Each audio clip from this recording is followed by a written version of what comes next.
Quel est le sens du voyage ? Que dit-il de nos rapports au monde ? Qu'est-il en mesure d'apporter à nos vies déjà bien remplies ?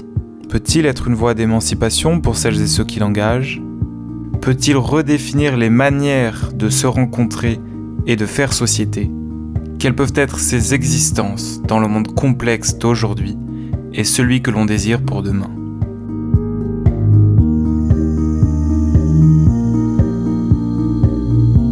Bonjour et bienvenue dans le podcast De Vive Voix.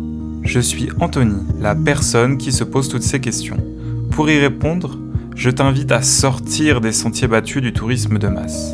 Partons ensemble à la rencontre de celles et ceux qui pensent et expérimentent le voyage différemment, afin de comprendre quel sens ils donnent à leur mise en mouvement.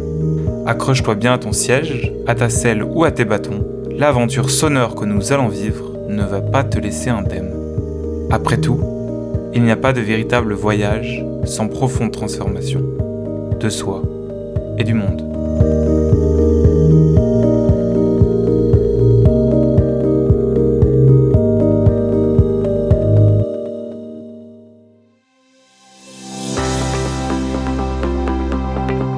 Thibaut s'est lancé dans un double voyage initiatique de 6 mois, à vélo jusqu'à Casablanca et à pied sur la haute route des Pyrénées, au fil de l'eau et des rencontres.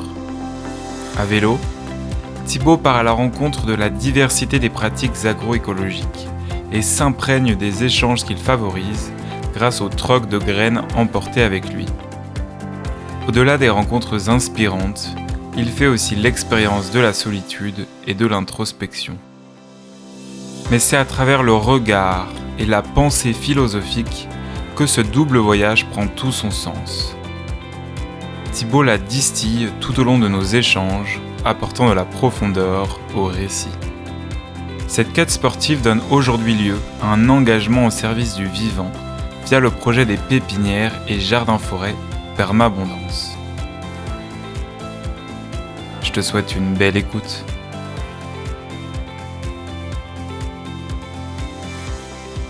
Bonjour Thibaut. Merci de m'accueillir ici dans ce beau chalet dans le Haut-Jura. En ce moment, tu es saisonnier en montagne pour quelques mois. Donc c'est un peu la raison qu'on se retrouve ici. C'est aussi un chalet qui appartient à ta famille, un chouette lieu dans lequel on peut se retrouver. Donc merci de m'accueillir ici. Comment tu vas ?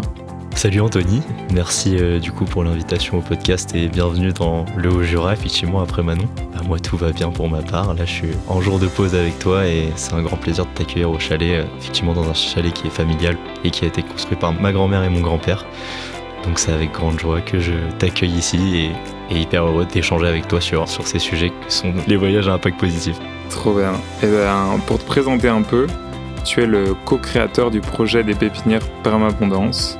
Un projet qui a pour objectif de sensibiliser à la biodiversité par la pratique via notamment la création d'un jardin-forêt comestible et d'une pépinière sur un terrain au cœur de la Brenne, un parc régional qui est situé dans le centre Val-de-Loire. Et ce projet associatif, il a aussi pour but de promouvoir, d'expérimenter et développer la pratique des jardins-forêts en France. Et on va revenir justement sur ce qui t'a permis de mûrir ce projet pendant plusieurs mois.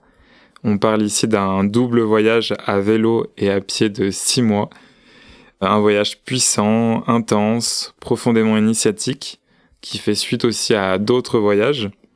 Je voulais revenir dans un premier temps sur ton parcours, sur l'origine de cette passion pour le voyage, et plus précisément pour le voyage lent.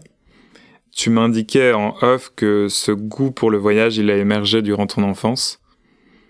Et pour autant, au départ, il y avait certains blocages qui t'empêchaient de faire le pas. Effectivement, quand j'étais petit, j'avais tendance vraiment à attendre les autres en fait pour faire des choses.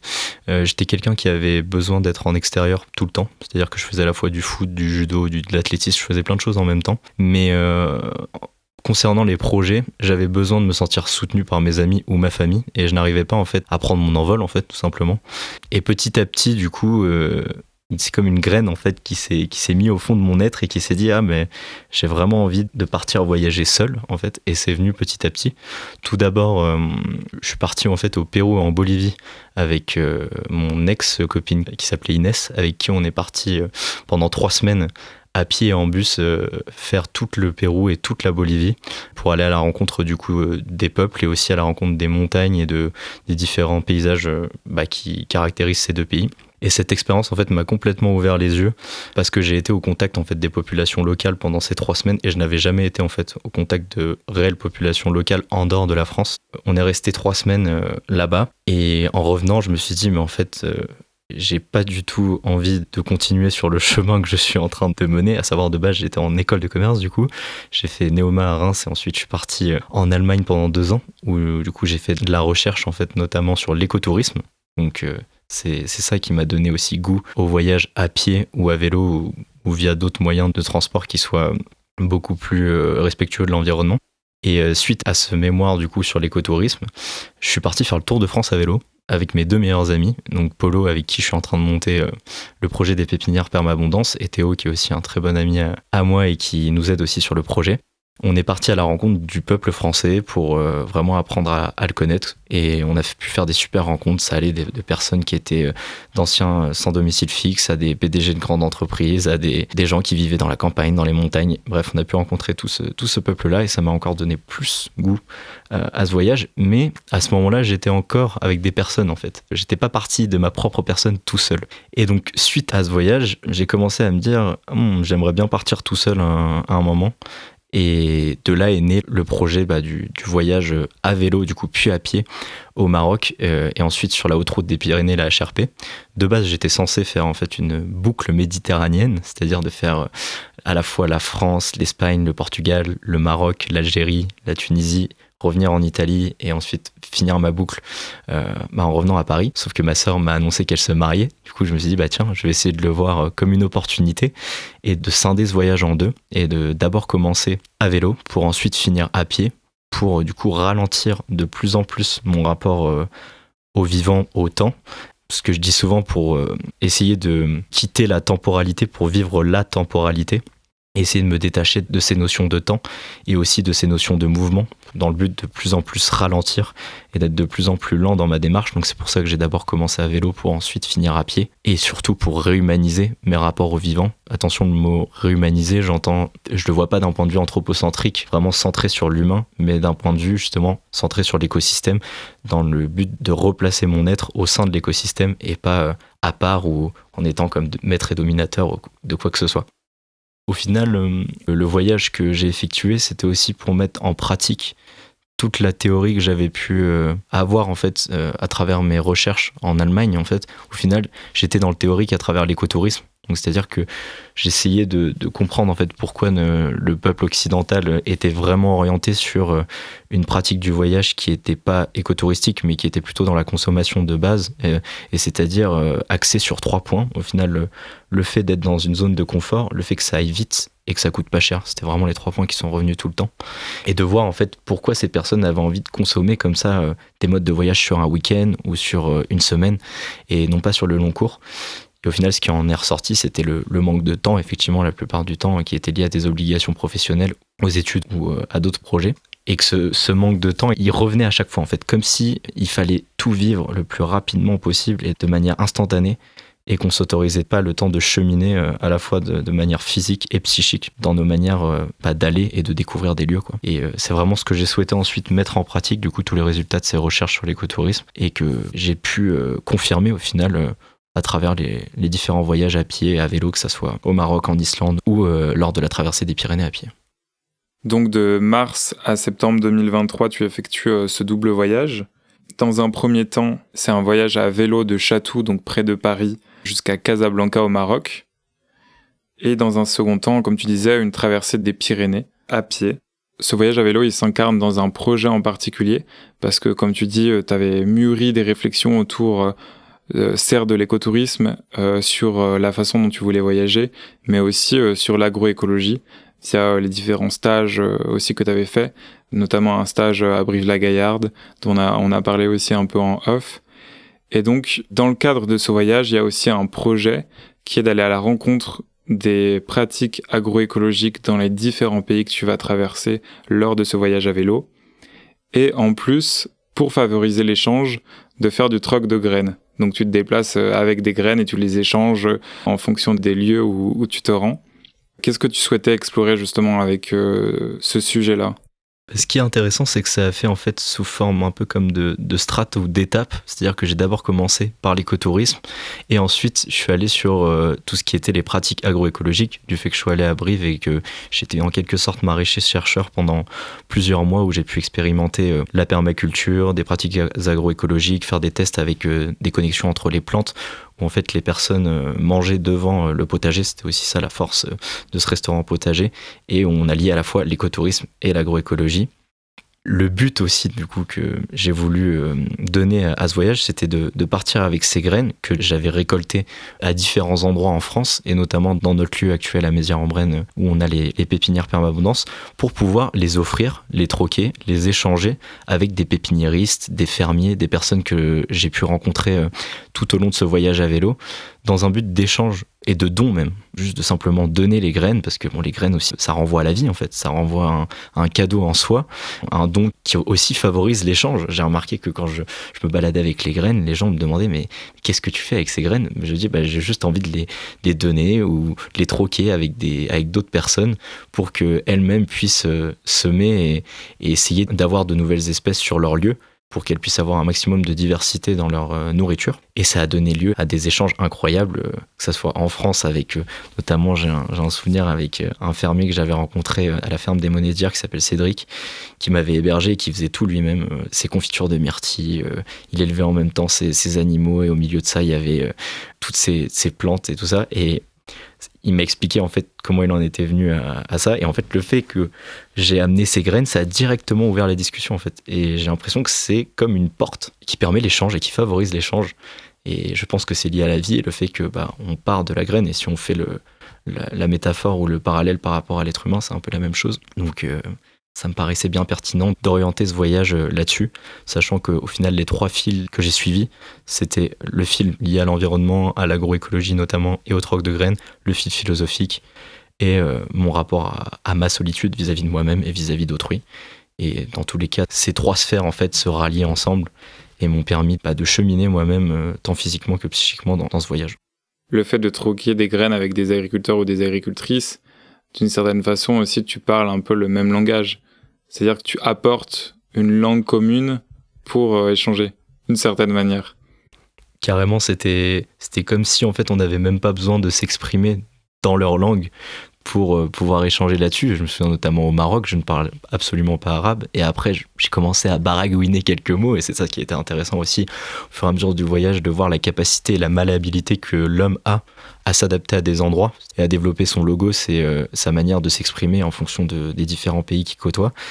Et les graines, c'est universel au final, tout le monde a besoin de ces graines pour se nourrir. Et donc effectivement ça parlait à tout le monde, surtout en particulier quand j'étais dans les régions et les endroits les plus reculés, où les personnes avaient souvent un rapport à la terre qui était décuplé, souvent lié en fait à la position géographique ou au mode de vie en fait tout simplement, et qui n'avaient pas forcément besoin de parler et d'échanger, mais juste par le langage des signes et par le don et par ces échanges de graines, il y avait déjà quelque chose qui dépassait la parole en fait, de par l'acte en fait d'échanger, de troquer. Et en plus, c'était une super source d'inspiration parce que je découvrais en même temps d'autres graines, d'autres espèces que je connaissais absolument pas. J'ai pu ramener des pastèques du Portugal, j'ai pu ramener en Espagne, pareil, le chirimoya. Et ça, c'était une expérience incroyable. Et puis de voir aussi les différents modes de culture. C'est-à-dire que je suis parti de la France où on est quand même, au final, beaucoup dans la monoculture, mais au final, en Espagne, et au Portugal et au Maroc, c'est à peu près la même chose. Je fais pas de généralisation.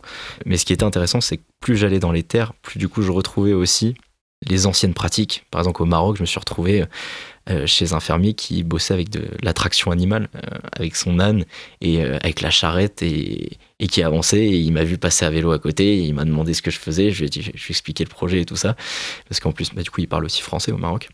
Et c'était hyper pertinent, quoi, parce qu'on a échangé les graines, il a commencé à me présenter son potager, tout ça, et ça m'a permis directement d'établir un contact sain et naturel avec la personne. Pour en revenir justement au départ depuis Chatou à vélo, Je voulais revenir justement avec toi sur ces premiers jours à vélo. Est-ce que tu t'étais entraîné au préalable? Est-ce que tu avais déjà des expériences à vélo? Et comment se passent ces premiers jours? Est-ce que tu arrives à trouver un rythme? Alors de base, je suis quelqu'un d'assez sportif, j'aime beaucoup ça, faire du sport, que ça soit courir, faire du vélo, aller randonner dans les montagnes, je fais beaucoup de ski de randonnée, je fais beaucoup de randonnée de base aussi. Donc l'aspect physique, ça allait. J'avais quand même besoin de me remettre en marche. Après, comme j'avais déjà fait le Tour de France à vélo, enfin une partie en tout cas du Tour de France à vélo avec mes amis, je savais ce que c'était de pédaler parfois 100-150 km par jour. Donc ça, c'était pas trop un souci. Mais effectivement, de partir seul et de mettre la machine en route, c'était quelque chose, surtout qu'au début, il faisait pas beau. Je me souviens, j'étais parti début mars et il y avait énormément de pluie. Les 4 premiers jours que j'ai passés, ils étaient sous la tente, sous la pluie. Il faisait très froid, je me souviens. Et je me suis dit, mais en fait, vois-le comme une opportunité et dis-toi que de toute façon, le temps, il pourra pas être pire que ça, sachant que tu es dans le nord de la France et que tu descends jusqu'au Maroc à vélo. Donc le temps, il va jouer en ta faveur, d'autant plus que les saisons vont aussi avancer. Et les premiers jours d'adaptation, ouais, par contre, il y en a eu vis-à-vis de la solitude et vis-à-vis de se retrouver seul et de pédaler. J'ai commencé du coup avec un de mes meilleurs amis qui s'appelle Clément, qui m'a accompagné pour la première journée. Et après, je suis parti et j'ai commencé à longer la Seine. Et je suis parti jusqu'à Fontainebleau, du coup, pour aller au château de Fontainebleau, qui était le premier step de ce voyage.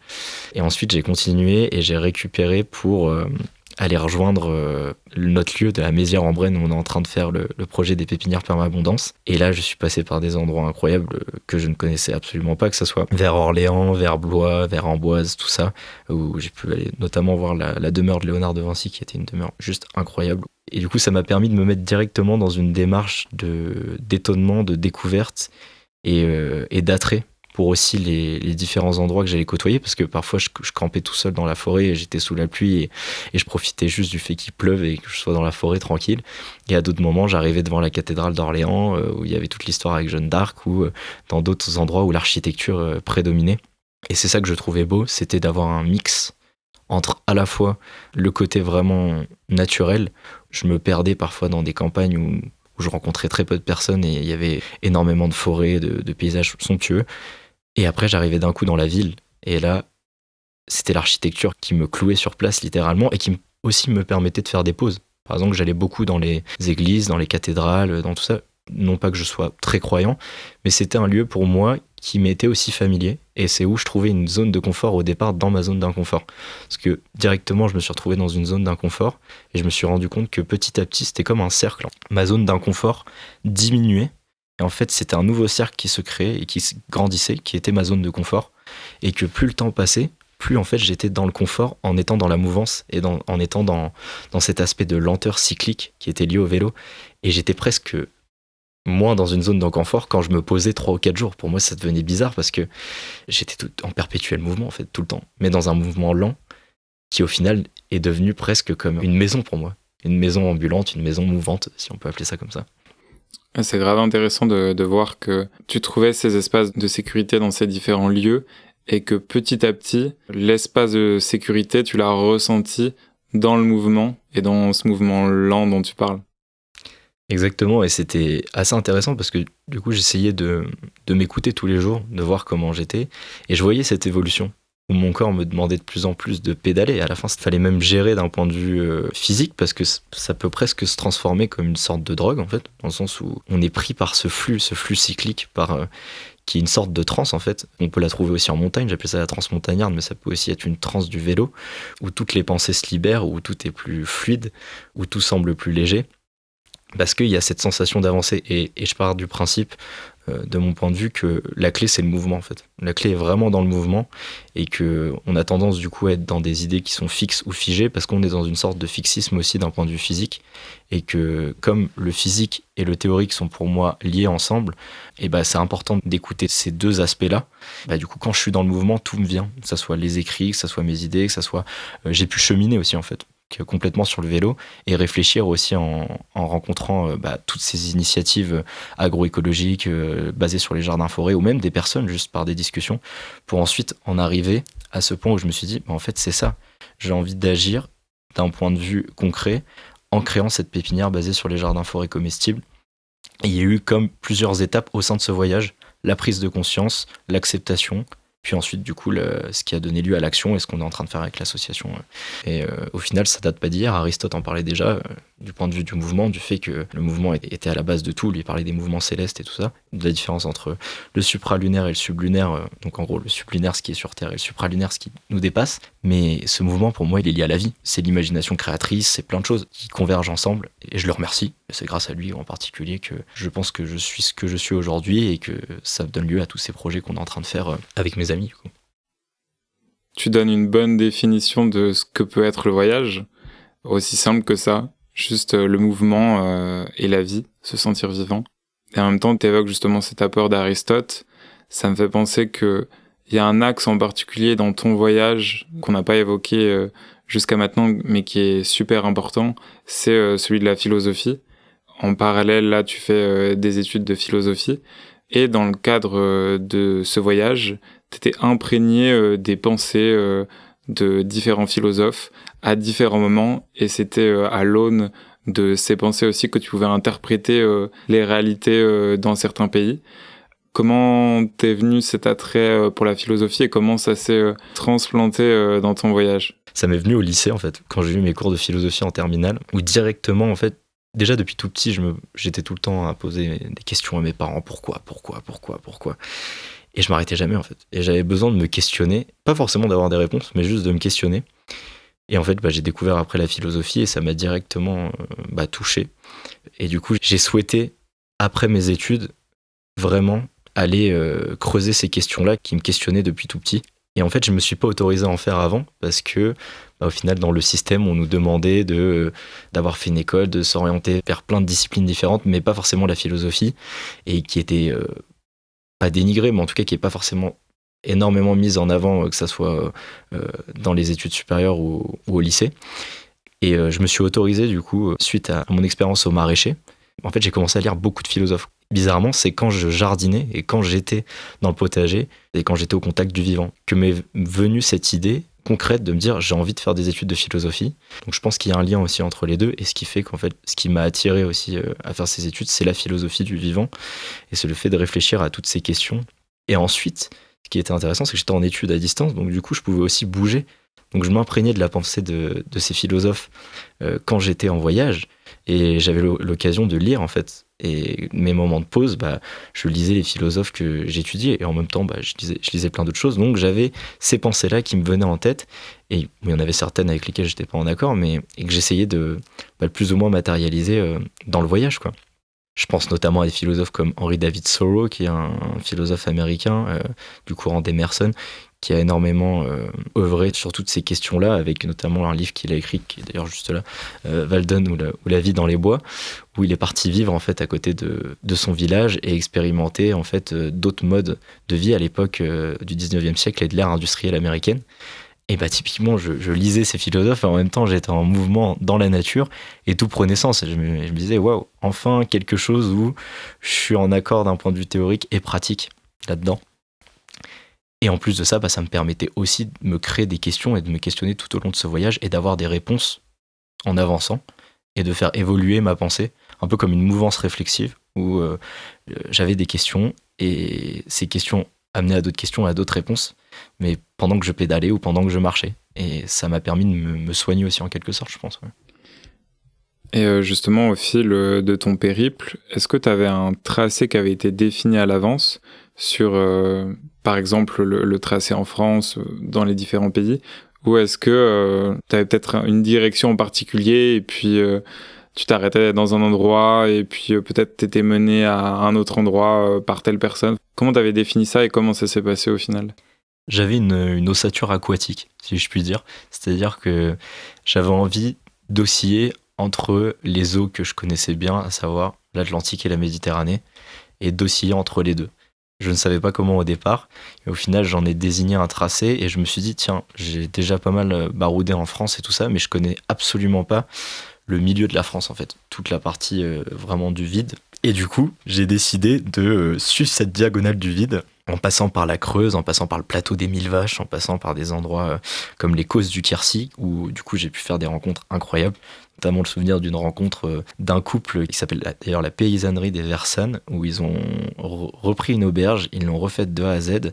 Du coup, ils font de la permaculture sur le lieu, ils ont 50 poules en liberté et un walipini, donc une serre qu'ils ont construite sous terre, où ils ont créé leur propre jardin tropical. Tout ça de manière naturelle, grâce à la terre, en fait, et au fait que, du coup, ils aient creusé à 2 mètres sous terre et planté, en fait, toutes sortes de plantes qui, normalement, s'adaptent aux milieux tropicaux.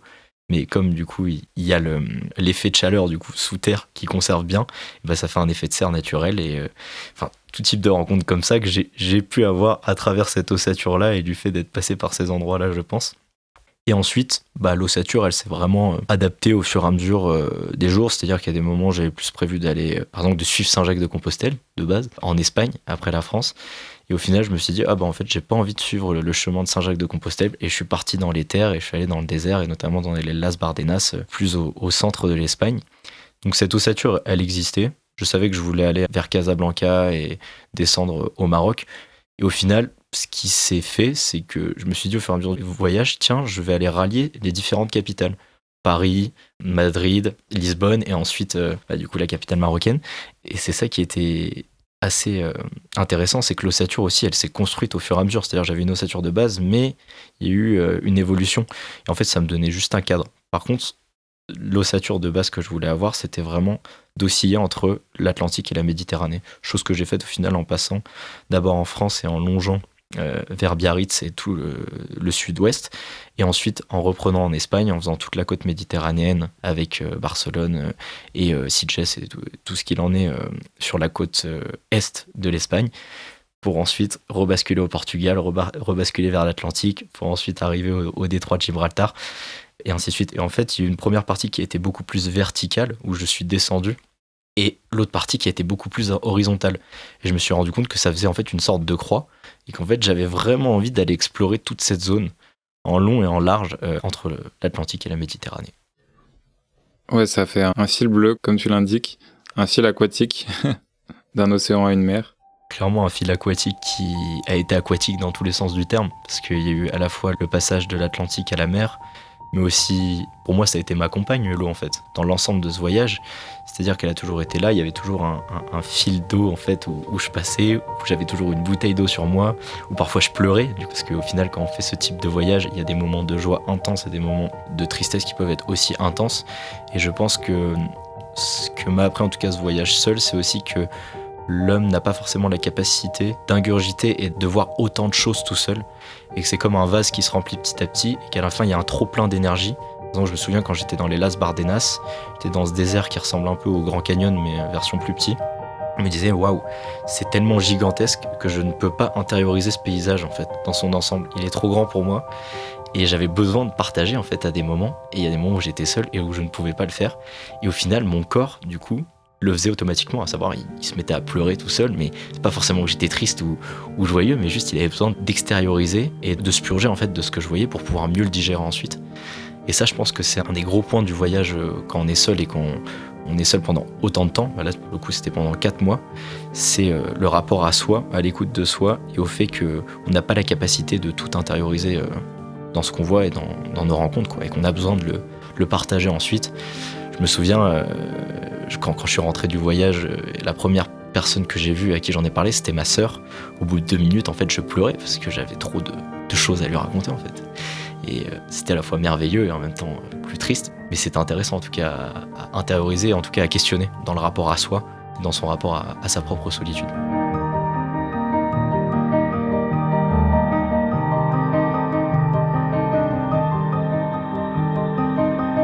Justement, quand tu me présentais ce double voyage, tu me disais qu'il y avait 3 axes.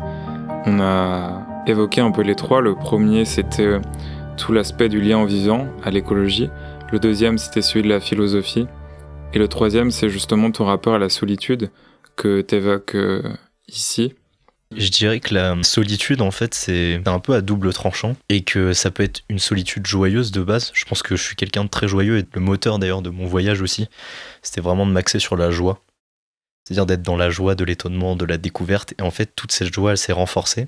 et aussi d'être dans la joie, de pouvoir passer aussi des moments seuls pendant autant de temps, sachant que c'est une solitude qui est choisie et pas une solitude qui est forcée. Et donc du coup là j'avais cette opportunité d'avoir une solitude choisie.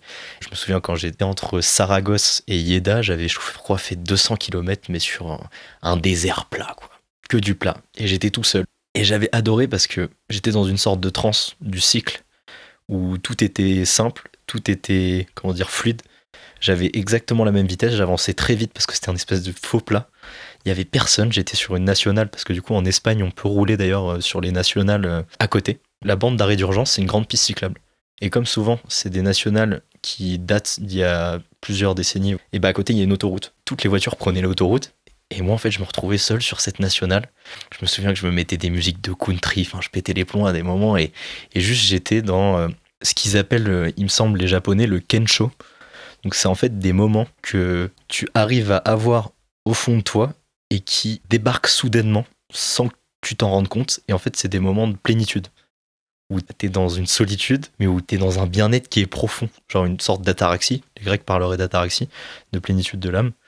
Et bah ces moments-là ils sont juste incroyables et j'imagine que tout le monde a pu plus ou moins avoir des moments de solitude privilégiés où on se sent vraiment super bien, heureux d'être seul.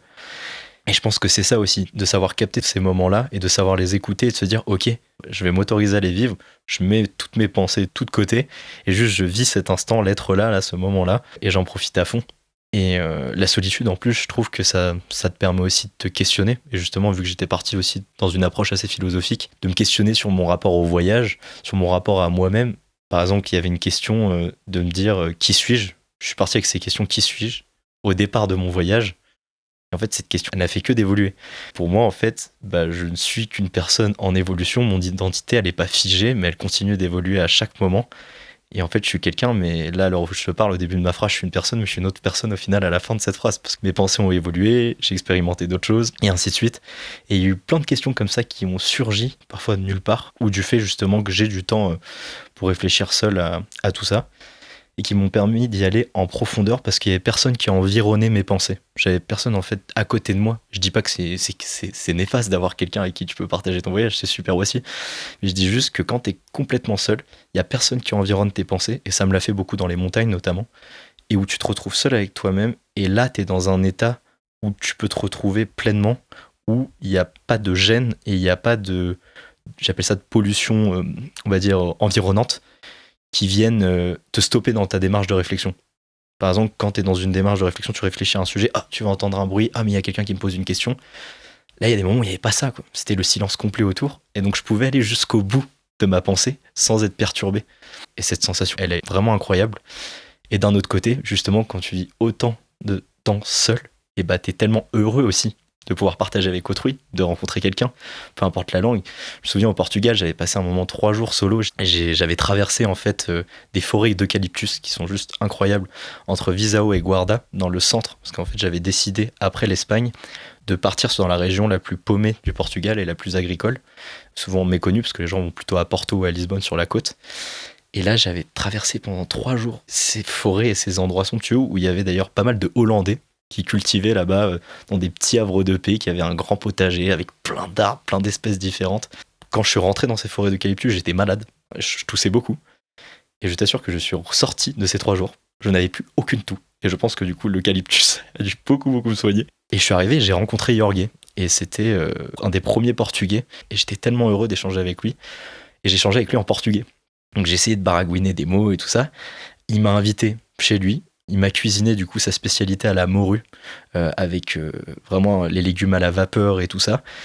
Et on a pu partager des moments qui étaient juste incroyables. Moi, je mettais ma tente juste à côté. Du coup, je suis resté 2 jours au lieu d'1. On partageait le café ensemble. On allait voir des couchers de soleil. Il allait me montrer des endroits que je connaissais pas du tout. Il m'expliquait toute sa vie. Il bossait dans le café de base. Du coup, il m'a offert du café aussi et tout ça. Enfin bref, c'était juste énorme. Je lui ai offert du coup des graines de gombo comme j'étais parti avec des graines. Donc le gombo, si jamais, c'est une variété qui pousse beaucoup en Afrique et qui a pas besoin d'eau en fait pour pousser, qui donne des espèces de grandes gousses vertes qu'on peut ensuite cuisiner et faire frire et tout ça, et cuisiner d'une autre manière. Et il m'envoie encore des photos du gombo qui pousse, il me dit regarde, je l'ai ressemé, du coup je l'ai repris, et c'est beau parce que du coup ça a essaimé et il continue de le cultiver. Et en plus de ça, il m'a appris plein de choses. Il m'a appris un peu à parler portugais, du coup j'ai essayé, tu vois. Il m'a donné des espèces de cours de portugais où il m'apprenait à bien prononcer, à me dire là tu peux dire ça, pas ça, à me faire découvrir aussi les musiques.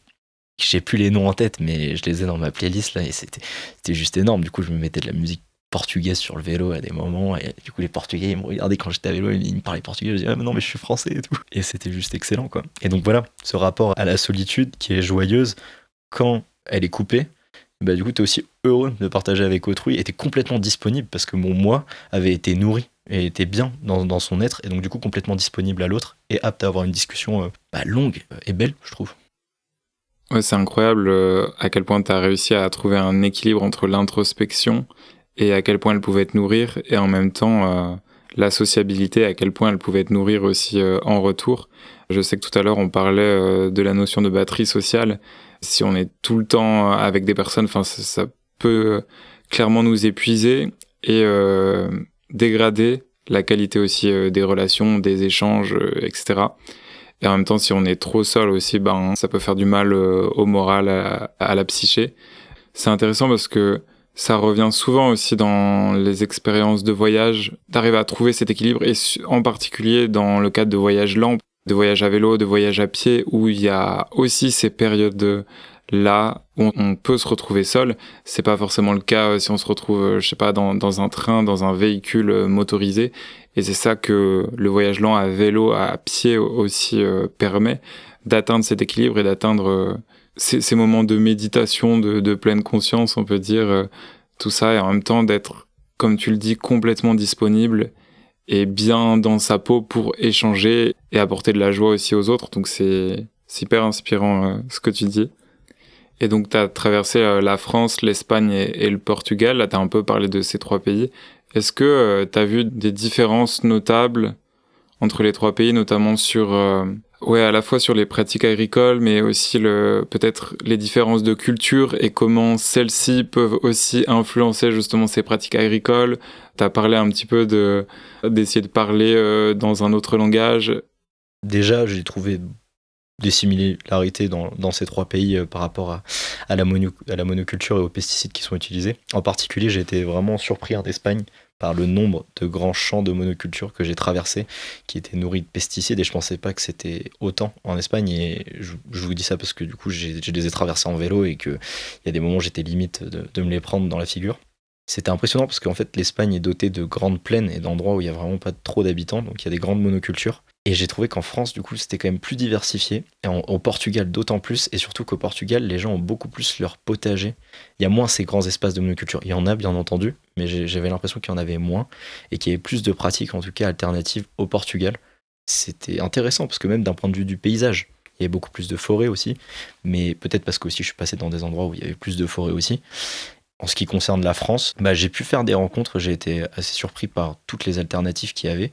Je me souviens qu'en l'espace de 2 jours, j'avais rencontré un pépiniériste, j'avais rencontré la paysannerie d'Everson dont j'ai parlé tout à l'heure avec leur Walipini, et j'avais rencontré Steve qui avait une forêt nourricière à Cahors, qui m'a invité dans sa forêt nourricière et chez lui, dans son habitat en bois qu'il a construit lui-même. Et il m'a montré du coup tout le début de sa forêt nourricière, comment il s'y prenait, du coup les sacrifices aussi qu'il avait fait, pourquoi il avait fait ces choix-là aussi.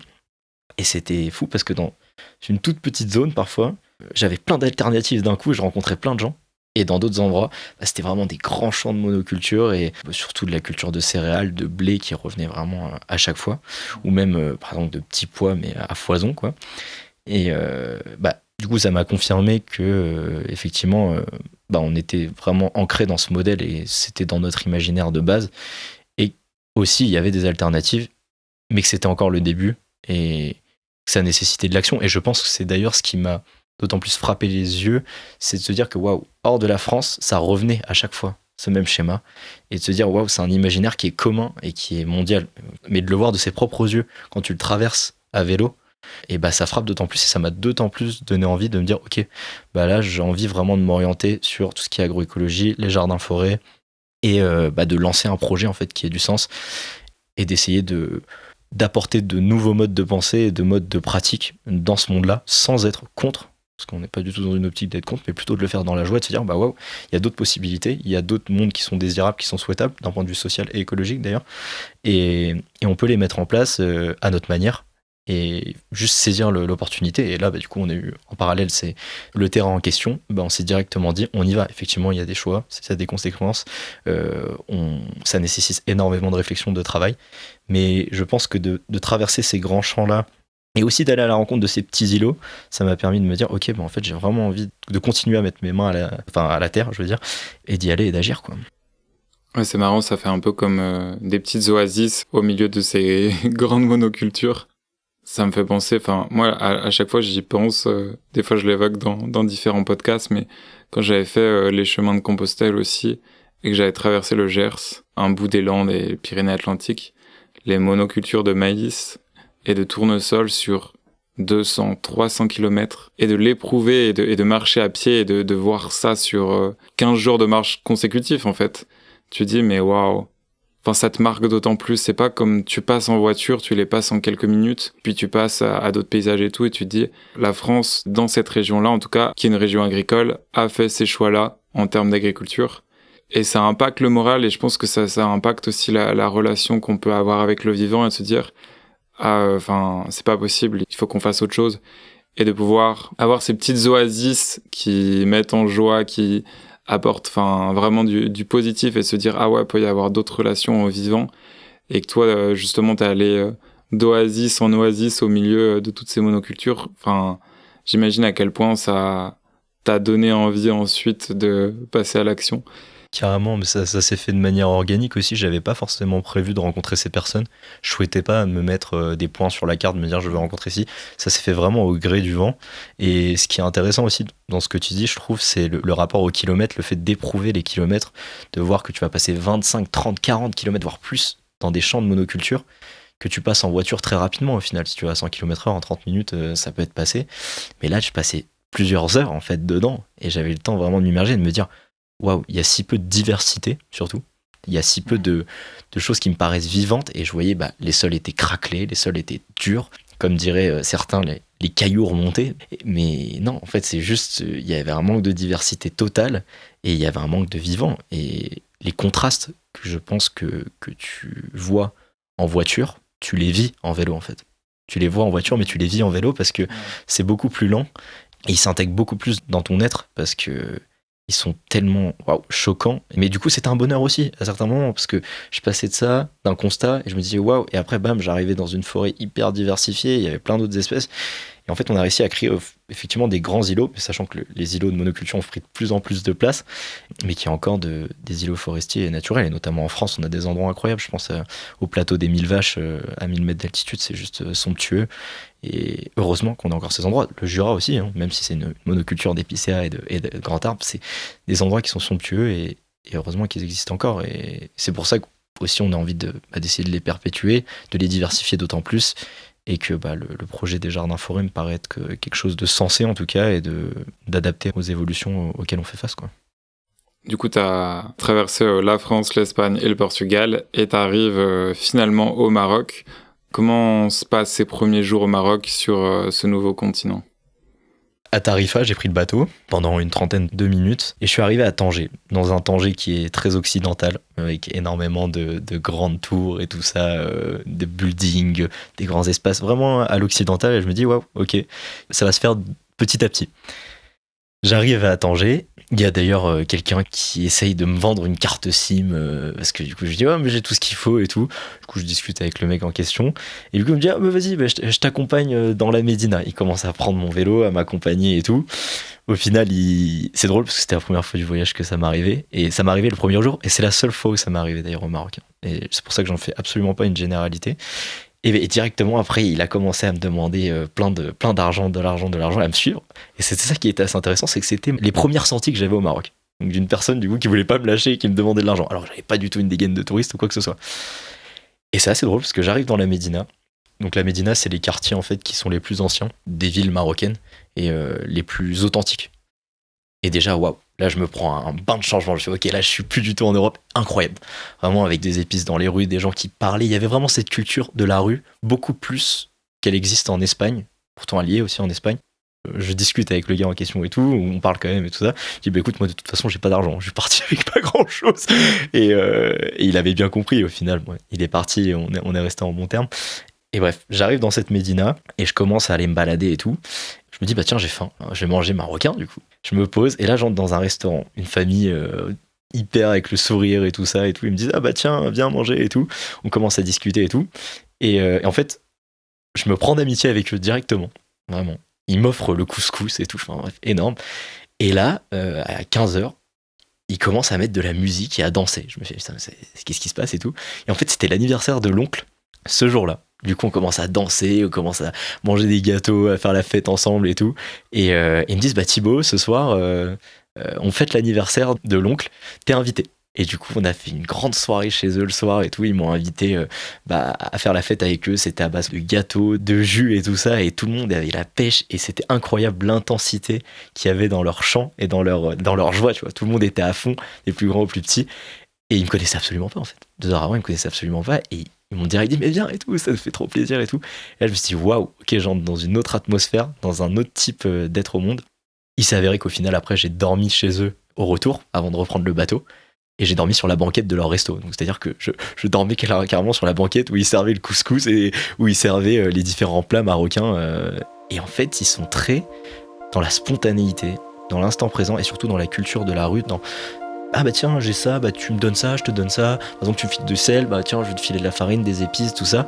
Et surtout, à prendre le temps. C'est-à-dire que j'arrivais, par exemple, que je rencontrais quelqu'un, on discutait, il me disait, ah bah, c'est quoi, je ferme le magasin, on va prendre le thé ensemble, on va se poser et tout. C'est pas grave, je le rouvrirai demain, c'est pas un problème. Et waouh, et je me suis dit, il y a un tel rapport au temps, il y a un rapport aussi à l'argent, au monde, à l'autre en fait, à l'humain. Et là, je me suis dit, waouh, là, il y a vraiment une pleine humanité. Il y en a beaucoup qui avaient pas grand-chose. Mais justement, ils avaient tout parce que ils étaient purs en fait. Ils avaient un lien social qui était si sain et si simple. Ils attendaient rien de moi. Surtout, ils me prenaient pour un ovni. Ils me disaient, mais qu'est-ce que tu fais à vélo ? Qu'est-ce que tu fais là et tout. Et en fait, ça m'a directement ouvert et je me suis dit, waouh, ça va être une expérience incroyable, Homme Davis, moi au Maroc. Et donc, j'ai longé toute la côte marocaine et à tous les endroits où j'allais, je faisais une rencontre incroyable. À Assila, j'ai rencontré un peintre qui avait exposé en France et qui peignait dans la Médina des choses magnifiques parce que du coup la Médina de Assila elle est toute en blanc et bleu, mais vraiment le bleu clair, magnifique, enfin moi que j'adore quoi. Et à chaque ville je trouvais une source d'inspiration et quelqu'un avec qui on avait des super échanges et ça allait des plus jeunes aux plus vieux. Il y avait pas du tout, je sentais pas du tout d'animosité, de jugement ou quoi que ce soit. Alors qu'il y a des moments où vraiment j'étais le seul étranger dans la Médina, c'est-à-dire que les Médinas normalement c'est vraiment, il y a des endroits qui sont très populaires, c'est vraiment les endroits où c'est juste les habitants qui dorment à cet endroit. Ils me voyaient débarquer et du coup je discutais avec eux, je leur disais salam alaikum et tout, on commençait à parler un peu, j'essayais de parler un peu arabe et tout, et après on switchait en français parce qu'ils parlaient en français aussi pour certains d'entre eux. Et je le voyais dans leurs yeux en fait, dans leurs yeux, ils me voyaient arriver, je voyais tout type d'expression, tu vois, une expression en mode mais c'est qui lui ? Qu'est-ce qu'il fait là ? Une autre grand sourire, un autre un peu distant. Et dès que je leur disais bonjour, c'est comme si ça allait changer en fait. Et parce que j'étais naturel avec eux, ils étaient naturels avec moi, et ça donnait lieu à des échanges incroyables. Je me souviens de Badr notamment à Tanger, la famille du restaurant en question. Il a carrément pris ses 2 jours de congé pour me faire visiter tout Tanger et qu'on passe ces 2 jours ensemble. Et là je me suis dit waouh, mais c'est fort quoi. Badr que j'ai encore par message de temps en temps. Et ils m'ont dit mais Thibaut tu reviens quand tu veux, ici maintenant tu fais partie de la famille en fait. Tu fais vraiment partie de la famille, si t'as vécu avec nous c'est beau et tout, l'anniversaire de l'oncle et on est carrément ouvert et ils me demandaient rien en retour. Ils me prenaient pas du tout comme un touriste, ils me prenaient comme un humain. Et c'est ça en fait que j'appréciais, c'était ce rapport à l'humanité et aux choses simples. Et je l'ai beaucoup ressenti au Maroc et j'ai en aucun cas, sauf l'histoire du tout début, ressenti un quelconque intérêt en fait. Et je pense que c'est lié aussi que mes habits. J'avais des habits qui étaient tout troués, j'avais une barbe qui était gigantesque, une barbe blanche, j'étais tout bronzé et tout. Et c'était trop drôle parce qu'en fait, ils me disaient, mais en fait, Thibaut, tu te fonds dans la foule. Là. Et ils m'ont invité à la mosquée, ils m'ont invité à plein d'endroits et c'était énorme. Et moi, j'étais en demande de ça. Et ça, j'ai trouvé ça super. Je les ai invités d'ailleurs en France à venir. Et j'ai fini d'ailleurs le Maroc par la montée du Djebel Toubkal, qui est le sommet en fait du Maroc, à 4000 et des brouettes. J'ai rencontré Hassan qui est guide là-bas dans les monts Atlas. Donc les monts Atlas, c'est tout au sud. J'ai longé jusqu'à Casablanca et j'ai arrêté de pédaler à Casablanca parce que je me suis dit, bon, bah ça y est, il est temps pour moi de stopper. Il y avait un ami qui devait me rejoindre à Marrakech, donc après j'ai pris le bus avec mon vélo, j'ai pris des bus à vélo au Maroc, c'était juste énorme. Je mettais mon vélo dans les sous, je devais le démonter, le remonter, ainsi de suite. J'arrive à Marrakech, il y a mon ami Gus qui me rejoint, et ensuite, du coup, il y avait Hassan qui nous a emmenés sur les monts Atlas. Et là, c'était juste incroyable, parce qu'on a passé 2 jours à 4000 mètres d'altitude, vraiment dans des paysages ocres, grands, vastes, avec à boire le thé juste avec les bergers, en fait, qui habitent là-bas de manière permanente, et d'avoir une interaction qui était fluide, parce que du coup, ils voyaient qu'on n'était pas dans une optique touristique, mais dans une optique d'échange, en fait. D'ailleurs, ils m'ont filé, par exemple, des dattes, des graines de dattes, des graines d'argan pour les arganier. Enfin, des trucs complètement fous comme ça. Et en fait, je me suis rendu compte, après coup, que ça avait fait ma transition par rapport à la haute route des Pyrénées, cette histoire. Parce que j'ai fini sur le sommet d'Afrique du Nord, et après, je me suis dit, mais en fait, c'est ça. Après, je suis revenu, je suis passé par Essaouira, je suis revenu en bateau, et après, j'ai enchaîné avec les Pyrénées. En fait, c'est comme si, naturellement, il y avait eu un switch petit à petit du vélo à la marche, et que ça s'était initié après Casablanca avec la montée du Toubkal et avec ensuite les Pyrénées. Donc au final, une invitation à poursuivre à pied, à ralentir de plus en plus mon mode de transport, quoi. Et justement, tu reviens en France, tu as quand même voyagé pendant plusieurs mois, ça a été un exercice intense, beaucoup d'efforts, etc. Qu'est-ce qui t'a motivé à partir sur la traversée des Pyrénées, qui est aussi un exercice hyper intense? Qu'est-ce qui a fait que tu n'avais pas envie de te poser à ce moment-là et que tu ressentais absolument le besoin de continuer, et cette fois-ci à pied? Je pense qu'il y a plusieurs choses. Déjà que dans ma tête, c'était pas fini, que le voyage, en fait, c'était le milieu là et que j'avais besoin de ralentir encore plus parce que j'avais goûté du coup à ce voyage lent, mais que je le trouvais pas assez lent, quoi, en fait. J'avais besoin d'une lenteur, la lenteur la plus lente qui soit, c'est-à-dire la marche et de marcher, et aussi par besoin d'intensité. En fait, je pense que ce voyage, ça m'a fait développer complètement ma culture de l'intensité, où j'aime quand les choses sont crues, vraies, intenses, authentiques. Et typiquement, que ça soit quand j'ai monté le sommet du Portugal, par exemple, qu'à vélo, je me suis pris 1600 mètres de dénivelé dans la tronche avec mes 30 kilos de vélo. Bah là, je ressentais de l'intensité. Et il y avait cette forme de souffrance que j'acceptais et qui me faisait aussi du bien. Comme dirait Nietzsche, en fait, vraiment aussi la prendre en fait pleinement, cette souffrance, elle est là, la vivre. Bah, c'est aussi ce qui fait le charme en fait de la vie d'un certain point de vue.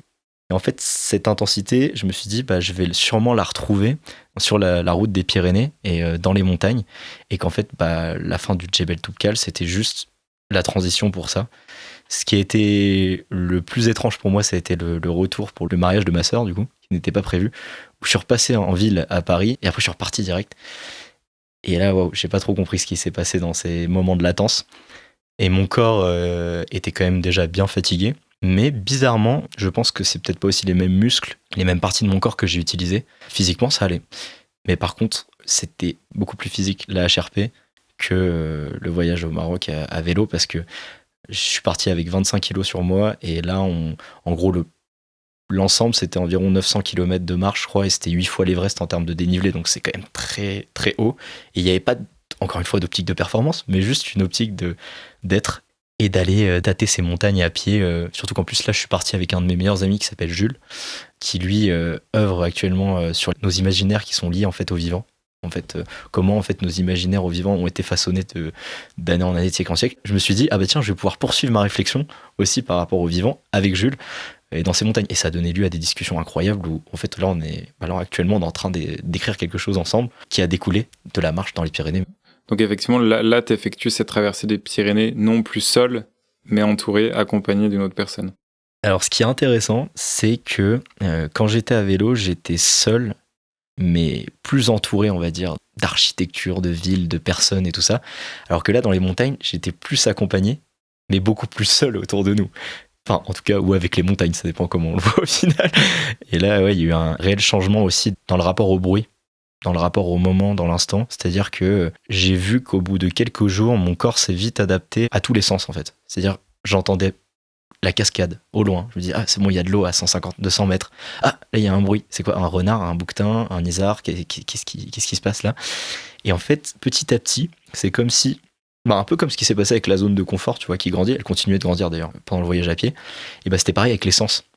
mes sens se démultipliaient. C'est-à-dire que j'arrivais à entendre la cascade et j'ai eu une expérience notamment avec un bouquetin, là, en plein milieu des montagnes, où je commence à monter, je devais être à 3000 mètres entre la France et l'Espagne, et un bouquetin qui me regarde. Il se pose comme ça, il me regarde et tout, et en fait, il s'est avéré qu'il m'attendait. On s'est retrouvés à monter, du coup, tout le reste de la montagne ensemble, et arrivé au sommet, il m'a regardé, il s'est posé avec moi. Tout le temps que je me suis posé là-haut, et on est redescendu ensemble. Et en fait, il a voulu m'accompagner pendant toute cette montée. Et je pense qu'en fait, la force du coup de ces endroits, c'est que ça te permet du coup petit à petit de te remettre au cœur de l'écosystème, donc là au cœur de l'écosystème montagneux, et de ne faire plus qu'un avec lui en fait. Et les animaux et les autres le ressentent en fait. Je suis persuadé de ça. Donc ils le ressentent parce que ça se voit, ils t'attendent, ils te regardent, ils disent ouais, sauf qu'eux ils peuvent prendre des chemins beaucoup plus simplement et tout. Et ça c'était juste merveilleux, cette connexion qu'on peut en fait développer avec ce qui nous entoure dans l'imaginaire, on va dire, de la nature. Et surtout, je quittais complètement l'imaginaire commun des hommes pour aller dans l'imaginaire de la montagne et dans un imaginaire où il y a pas d'humains. J'ai croisé très peu d'humains au final là-haut. J'imagine qu'il y a une différence aussi avec le voyage à vélo que tu commences aussi à évoquer là.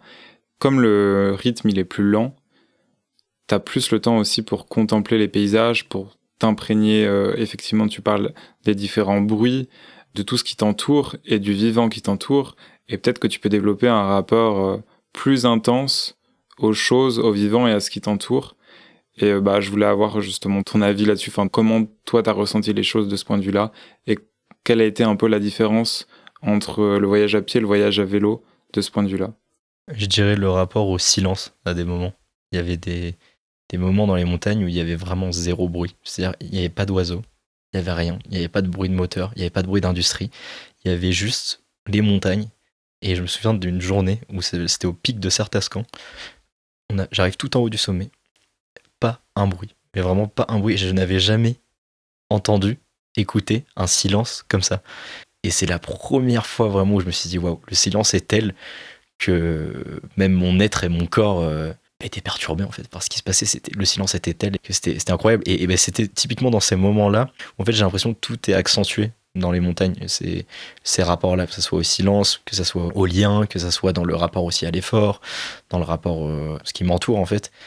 Et aussi j'étais dans une joie qui était perpétuelle, c'est-à-dire je crois qu'il n'y a pas un moment pendant la traversée où j'étais malheureux en fait, où j'étais vraiment pas bien.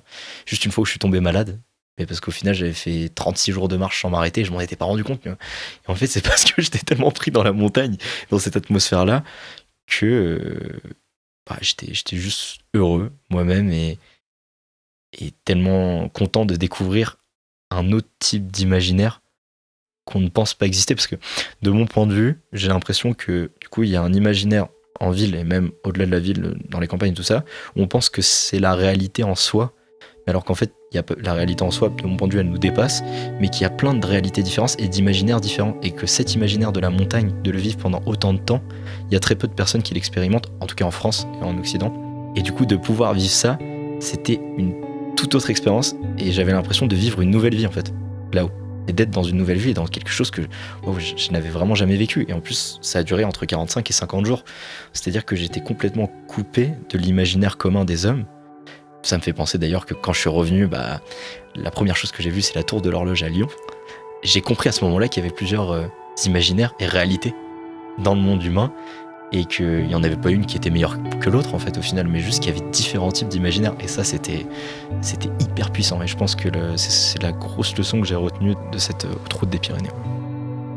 Bergson il parlait d'imagination créatrice, du fait qu'on a une capacité en fait à imaginer plein de choses, et en fait je te parlais du mouvement tout à l'heure, et je pense qu'il y a vraiment un lien vis-à-vis de ça, et je n'ai jamais été autant inspiré dans les montagnes qu'en marchant en fait pendant toutes ces journées-là. Et je me souviens avec Jules avoir eu des discussions parfois pendant des heures, et des heures où ça nous paraissait des minutes, qui étaient mais tellement intenses, tellement profondes, tellement saines, qui nous a tous les deux en fait débloqué en fait des choses, par exemple des mal-être. Je pense notamment, on a rencontré des personnes aussi sur cette haute route des Pyrénées, notamment Maël, Antoine et Tim qui est devenu un très bon ami à moi, et que j'ai rencontré dans les Pyrénées, qui habite maintenant à Mézières avec nous. Donc pour te dire en fait les liens qu'il peut y avoir, c'est complètement fou.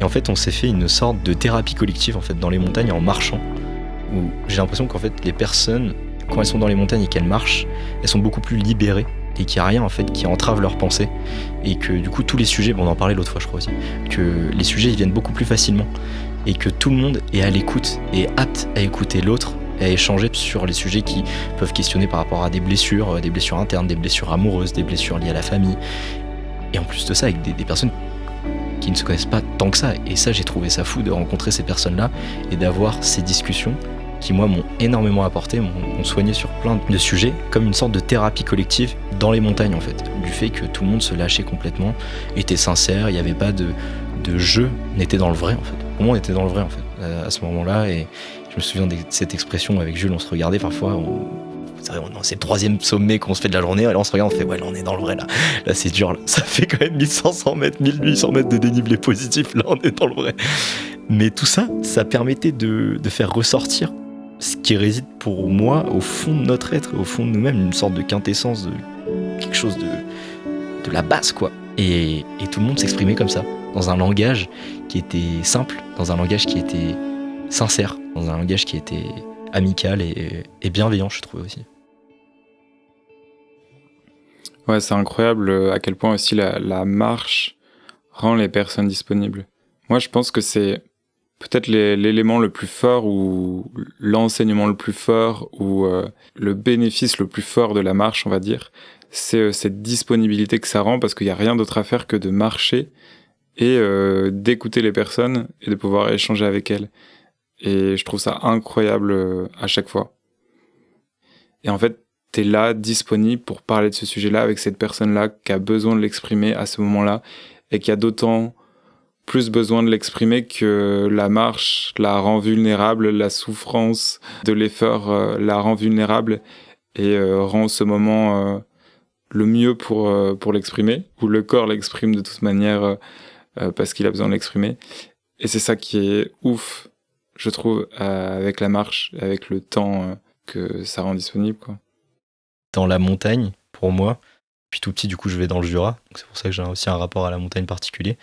Mais à chaque fois que j'avais un trop-plein ou trop de questions ou pas assez de réponses à mes yeux, je partais marcher dans les montagnes, en fait, randonner. Et c'est mon père qui m'a donné goût à ça, à la randonnée. Il me réveillait à 4h du matin et on partait en Ardèche randonner pendant 4 heures. Et j'avais pas le choix, en fait, au départ. Et au final, ça a développé chez moi l'effet inverse, où maintenant, c'est moi qui emmène mon père en rando dans des endroits dans les montagnes et tout ça. Et surtout, j'y trouve des réponses. Je trouve énormément de réponses à mes questions quand je suis dans la montagne, parce que du coup, il y a moins de choses qui environnent mes pensées, et parce que je suis dans le vrai, si je peux dire, dans le vrai de la réalité montagnarde. Et ça, c'était incroyable, quoi. Et c'est pour ça qu'aussi, ça m'a permis de continuer, de cheminer dans mes questionnements existentiels, philosophiques, et même dans mes questionnements tout court. Et que ça a parachevé tout ce à quoi j'avais réfléchi déjà à vélo, en fait. Et ça m'a permis de conclure, surtout, et de me dire, waouh, ok, ça y est, j'ai mes réponses. C'était ça. Il y a des fils que j'ai vraiment envie de suivre. Et on est parti dessus, quoi. Ouais, carrément. Et ce double voyage, il t'a apporté énormément d'enseignements. T'en as évoqué beaucoup. Ça t'a permis aussi de faire mûrir, justement, différents projets sur lesquels tu t'investis aujourd'hui.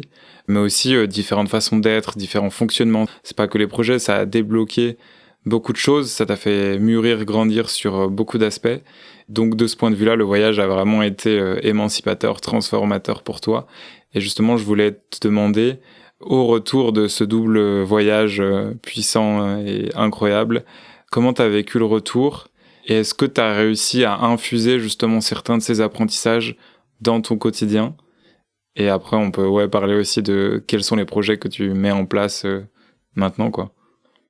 Ce qui est intéressant, c'est que à la fin du voyage, le dernier jour de la traversée des Pyrénées, j'arrivais plus à marcher, en fait.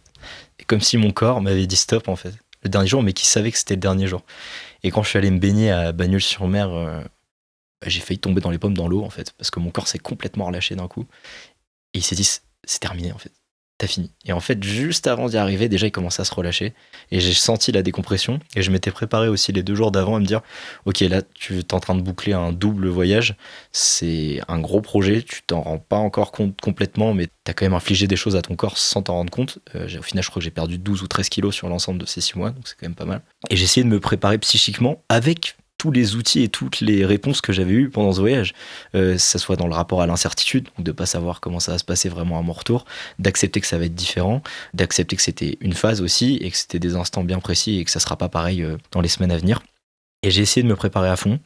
Et quand je suis rentré, déjà il y a eu cette histoire avec la tour de l'horloge où là je me suis pris une claque monumentale quand je suis arrivé à Lyon et que j'avais pas vu en fait autant d'humains depuis 50 jours. J'avais vu que des hameaux, que des montagnes, des refuges à la limite. Et là je vois des humains de partout qui courent, qui voient une vitesse et waouh. Et je me dis ok, là c'est la fin de cet imaginaire-là que t'as exploré. Bon, peut-être pas la fin dans ma vie, loin de là je pense même. Mais en tout cas, t'es de retour dans un autre imaginaire. Et quand je suis arrivé, je me souviens, j'étais en tongs avec mon gros sac à Lyon et tout. J'ai l'impression d'être un troubadour, quoi. Et je me suis dit, waouh, ok, c'est quand même violent. Et dans tous les cas, ça va être quelque chose de violent. Et ma mère m'a toujours dit, mais en fait, ce que tu vis là, d'un point de vue psychique, c'est hyper violent ce que tu prends dans la figure parce que t'es parti à vélo, déjà, t'es allé au Maroc, t'as enchaîné avec ça. Et là, bam, tu redébarques dans la ville, dans laquelle au final, je suis pas resté du tout longtemps. Mais il y a eu un choc psychique quand même. Mais que j'ai réussi à conscientiser, à me dire, ok, ça va aller. Et en fait, j'ai commencé à écrire directement. À continuer d'écrire, écrire, pour extérioriser tout ce que j'avais vécu de mon point de vue, parce que je savais pertinemment que je n'allais pas réussir à tout raconter, que ce soit à ma famille, à mes amis. Et au final, ce voyage, je pense que t'es peut-être une des personnes qui maintenant en sait le plus par rapport au voyage que j'ai fait. Peut-être même la personne qui en sait le plus. Parce que j'en ai pas tant parlé que ça, en fait. Les personnes me posaient des questions. Du coup, j'ai répondu. Après, elles m'écoutaient. Et j'avais pas envie de prendre non plus toute l'attention et tout ça. J'avais envie aussi de savoir eux, qu'est-ce qui s'était passé pendant tout ce temps-là et tout ça. Et l'écrit, je pense, m'a sauvé de cette post-dépression, entre guillemets, que tu peux avoir du retour au voyage. Et en fait, il n'y avait même pas d'histoire de dépression parce que j'étais juste tellement heureux d'avoir vécu ce que j'ai vécu et d'embrayer sur la suite que j'étais bien. Juste par contre, j'ai eu une énorme fatigue physique. Très très grosse fatigue physique. Un peu psychique aussi, mais beaucoup plus physique. Où là, il y a les jours d'après, là, la semaine d'après, j'étais complètement en chaos, quoi. Et par contre, quand je suis arrivé à Paris, là, ouais, c'était un peu plus dur aussi. Je me suis dit, ok, là, ça y est, c'est terminé. T'es à Paris. Et je me suis dit, bon, ok, t'es à Paris, tu t'accordes 2-3 jours tu te reposes et tout. Et après, du coup, j'ai embrayé directement sur la suite de mes études de philosophie et surtout le projet des pépinières Permabondance. Et en fait, aussi la saison que j'ai fait ici, du coup, dans le Jura. Est-ce que tu peux justement nous parler de ton projet Permabondance et de tout ce que tu fais aujourd'hui pour ça? Et alors du coup, suite à ce voyage, j'ai commencé donc à écrire et tout ça. Je me suis dit, tiens, je vais mettre ça à écrit. Au final, là, je suis en train du coup d'écrire un diptyque d'ailleurs donc un diptyque, une œuvre en 2 parties sur le voyage à vélo et le voyage à pied. Et en fait, en écrivant, je commençais à me dire, bon, mais en fait, qu'est-ce que t'as vraiment envie de faire pour la suite? Et j'avais mon ami du coup Paul qui est à Mézières, qui avait cet endroit sur lequel j'avais pas mal œuvré aussi. Et à un moment, on discute tous les deux et on se dit, tiens, est-ce qu'on lancerait pas, c'était 1 mois après que je sois rentré, une pépinière ensemble. On a le lieu, on a commencé à reforester. Et je lui ai dit, c'est quand on est parti, on y va. Et il m'a dit, vas-y, c'est parti. Et du coup, on a commencé à réfléchir à ce projet des pépinières Permabondance. Donc, de base, on a commencé à continuer de planter notre jardin-forêt, parce qu'on a en gros un jardin-forêt qui fait 2 hectares. Au départ, il devait y avoir, je sais pas, là, il devait y avoir à peu près 300-400 espèces, je pense, de comestibles. Enfin, on a quand même plus d'espèces maintenant. Et on commence à développer le projet, tout ça. J'en parle autour de moi, à ma famille, à mes amis, tout ça. Ils me disent, mais vas-y, fonce, tu vois, attends pas et tout, vas-y. Et très rapidement, en fait, on a commencé à planter, à semer, à en parler autour de nous, à créer un chantier participatif. Et on a créé un premier chantier participatif en avril d'après, qui a donné lieu à plein de plantations d'arbres mers. Ça allait par exemple à des argousiers, à des kiwais, à toutes sortes d'arbres fruitiers. Et on s'est dit, ok, est-ce qu'on lancerait pas du coup une association? Et en fait, on a créé une association en novembre dernier qui s'appelle les Pépinières Permabondance, qui a pour but de sensibiliser à la biodiversité les gens, et en même temps de promouvoir, de développer et d'expérimenter la pratique des jardins-forêts en France. Sachant qu'on s'est pas mal inspiré aussi du coup, des aborigènes, de Fabrice Desjours, qui est une des personnes qui a ramené du coup, le concept de jardin-forêt en France et qui l'a développé. Et à partir de là, on a commencé à imaginer tout plein de projets. Donc là, ça a donné lieu à qu'on va faire notre premier marché en avril avec nos ventes de plantes de la pépinière. Donc on va commencer par des aromatiques par exemple ou des petits arbres fruitiers. On va effectuer notamment un stage normalement de greffe en avril. Il y a 2 autres chantiers qui sont prévus. On a déjà fait un séminaire avec une entreprise pour du coup les sensibiliser aux évolutions en fait climatiques et surtout écologiques et à qu'est-ce qui peut être mis en place concrètement.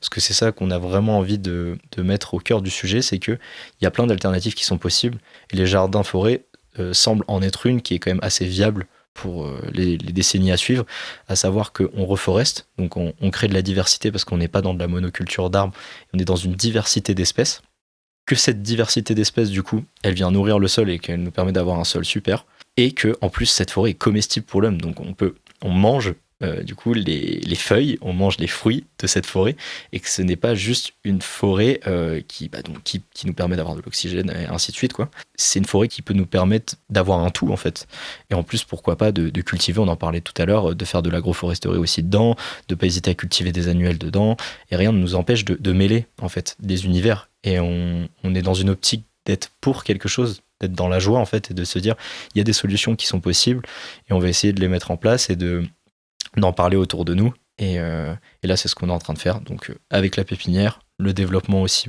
potentiellement d'un centre pour faire des formations parce qu'on a la capacité d'accueillir une 30aine de personnes, et le fait aussi potentiellement de faire des designs aussi pour des collectivités ou plein d'endroits en France pour essayer de faire essaimer ce mode de penser qu'est les jardins-forêts du coup.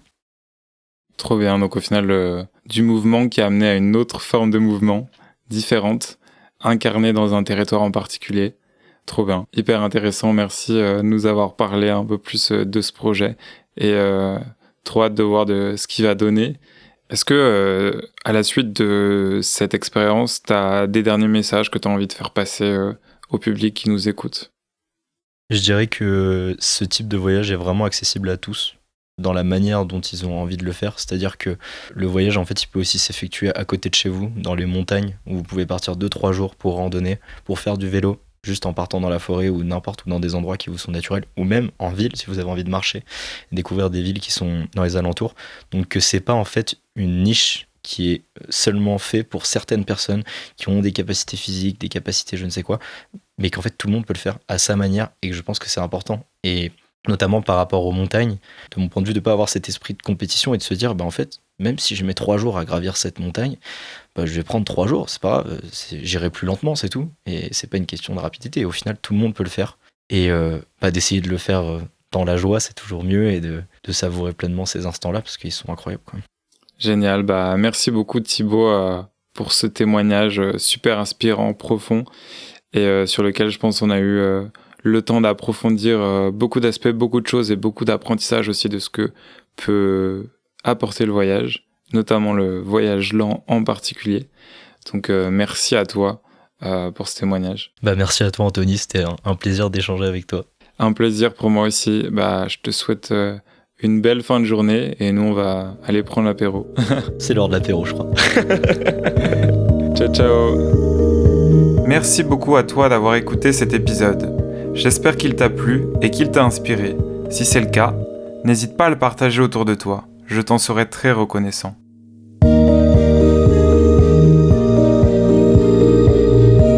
Nous voici à la croisée des chemins.